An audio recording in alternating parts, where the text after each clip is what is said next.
विश्व प्रसिद्ध तीर्थ स्थल अंबाजी में भाद्रवी पूनम के महामेले का भव्य आयोजन किया जा रहा है। मां अंबा के दर्शन के लिए श्रद्धालु पैदल आ रहे हैं। वहीं गुजरात से भी कई श्रद्धालु एसटी बस से अंबाजी आ रहे हैं। अंबाजी आने वाले अधिकांश लोग गुजरात एसटी में अपने घरों को लौट जाते हैं। निगम की बसों में सफर करते हैं। दूर दूर से आने वाले तीर्थयात्रियों की सेवा के लिए गुजरात राज्य परिवहन निगम के द्वारा 1250 बसें लगाई गई हैं। तीर्थयात्रियों की सेवा में संचालित इस बस सेवा का लाभ लेकर तीर्थयात्री राज्य सरकार एवं प्रशासन की कार्यप्रणाली की सराहना कर रहे हैं और लगातार सेवा का लाभ उठा रहे हैं। विश्व प्रसिद्ध भद्रवी पूनम मेले को लेकर एसटी सिस्टम के द्वारा की गई व्यवस्थाओं की जानकारी देते हुए संभागीय निदेशक के.एस. चौधरी ने कहा कि 12 सितंबर से 18 सितंबर तक विश्व प्रसिद्ध अंबाजी मेले का प्रबंधन पालनपुर के अलावा 4 विभागों मेहसाणा, हिम्मतनगर और अहमदाबाद द्वारा किया जा रहा है। एसटी विभाग के कर्मचारियों के साथ लगभग 1250 बसें 24 घंटे तीर्थयात्रियों की सेवा कर रही हैं। इसके लिए 12 अलग अलग बूथ बनाकर प्रबंधन किया जा रहा है। एसटी विभाग ने अंबाजी आने वाले यात्रियों को किसी भी परेशानी से बचाने के लिए विशेष सुविधाएं प्रदान की है।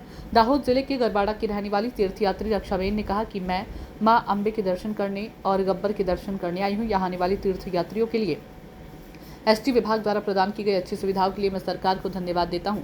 मां अंबे के तीर्थयात्री मनीष भाई वाघेला ने कहा कि मैं मंदिर के दर्शन के बाद तीर्थयात्रियों के लिए एसटी विभाग की सेवाएं प्रदान करने के लिए एसटी विभाग को धन्यवाद देता हूं। आनंद जिले के लालपुर गांव के एक श्रद्धालु पाढ़ियार ने कहा, अंबाजी मेले में एसटी विभाग को अच्छी सेवा प्रदान करने के लिए मैं एसटी विभाग को भी धन्यवाद देता हूँ। मारू नाम नलवाया रक्षाबेन धर्मेश कुमार है। हूँ दाहोद जिल्लामांथी आई छूँ गरबाड़ा गामथी अंबाजीना अने गब्बરના दर्शन કરવા। तो અહીંયા એસટી વિભાગવાળાએ સારી સુવિધા કરી છે બસોની, એ બદલ સારું છે। મારું નામ મેલાભાઈ અંબાલાલ પડિયાર, આણંદ જિલ્લાના અકલાવ તાલુકાના લાલપુરા ગામમાંથી આવીએ છીએ અને અત્યારે અંબાજી ગબ્બરે જઈએ છીએ। ત્યાં આ એસટી બસવાળાની સુવિધા સારી છે, તે બદલ આભાર। મારું નામ મનીષ ગોવિંદભાઈ વાઘેલા છે। હું અત્યારે અંબાજી મંદિરે દર્શન કરવા આવ્યો છું। મેં અત્યારે જે એસટી ડેપોમાંથી જે બસોની સુવિધા મૂકી છે અમારે યાત્રાળુ માટે અત્યારે સારું છે એમ। મેં તમને એસટી ડેપો મેનેજરને અમારે ધન્યવાદ આપીએ છીએ। કે.એસ. ચૌધરી, વિભાગીય નિયામક, એસટી પાલનપુર વિભાગ। તારીખ 12 થી 18 દરમિયાન આ યોજાનાર મેળામાં પાલનપુર વિભાગ, મહેસાણા વિભાગ, હિંમતનગર વિભાગ અને અમદાવાદ વિભાગ એમ 4 વિભાગો દ્વારા સંચાલન હાથ ધરવામાં આવી રહેલ છે।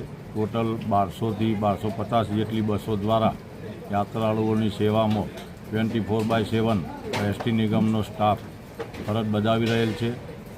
નિગમ દ્વારા અલગ અલગ 12 બૂથ બનાવી અને સંચાલન હાથ ધરવામાં આવી રહેલ છે।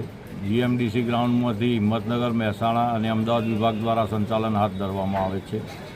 આરટીઓ સર્કલથી ગબ્બર વચ્ચે પાલનપુર વિભાગ દ્વારા 20 ગુર્જરનગરી બસો દ્વારા સંચાલન કરવામાં આવી રહેલ છે।